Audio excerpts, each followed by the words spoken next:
Dear student, देखो आज हम एंगल बाइसेक्टर थ्योरम को समझाने जा रहे हैं।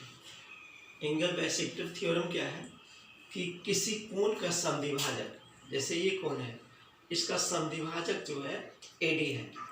तो ये बोलता है कि AD जिस अनुपात में इस रेखा को BC को काटता है वही अनुपात होगा AB बटा AC। AB बटा AC बराबर BD बटा DC।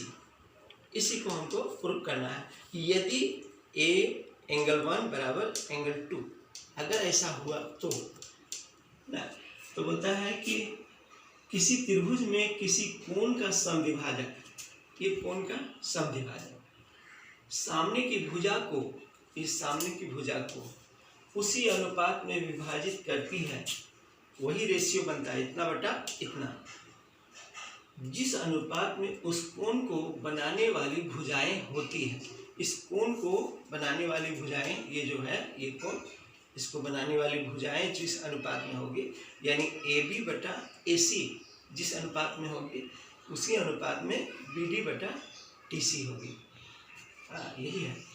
तो किसी भी थ्योरम को प्रूव करने के लिए 4 मेन भाग होते हैं। पहला given, what is given in the question, what is given in the theorem.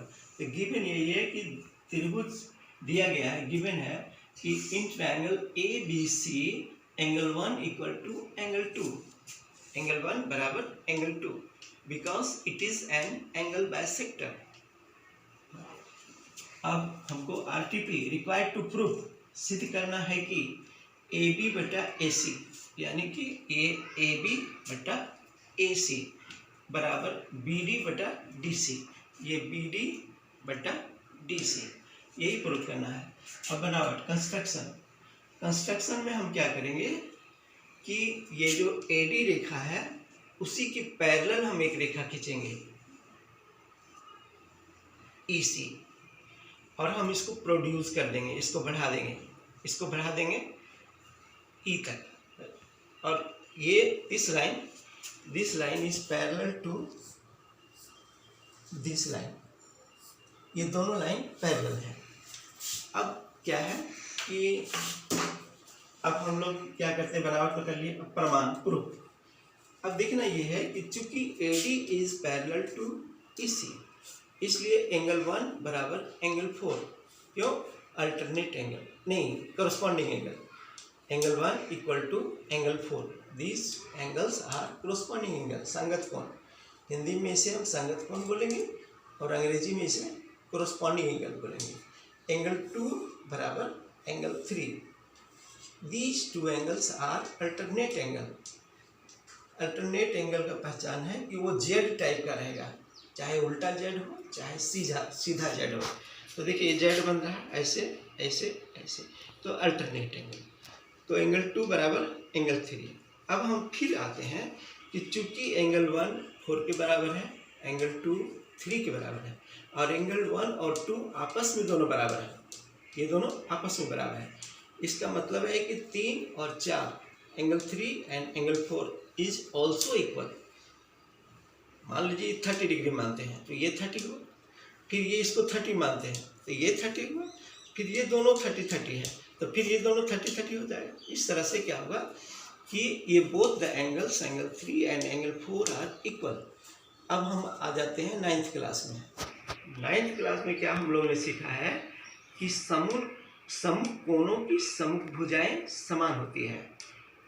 The angle opposite sides opposite the angles, मतलब if two angles are equal then the two sides will be also equal, these two sides will be also equal because this angle and this angle, both the angles are equal।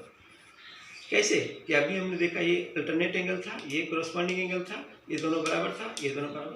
अब हम theorem, ये एक समीकरण AC बराबर AE इतना करके हम रख देते हैं, छोड़ देते हैं, AE बराबर AC।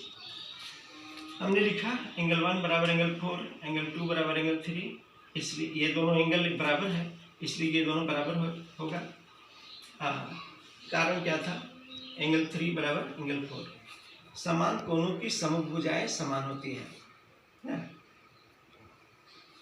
इससे अब त्रिभुज BEC में ये देखिए BE और C में हमने देखा कि this line is parallel to this line, ये लाइन दोनों पैरेलल है।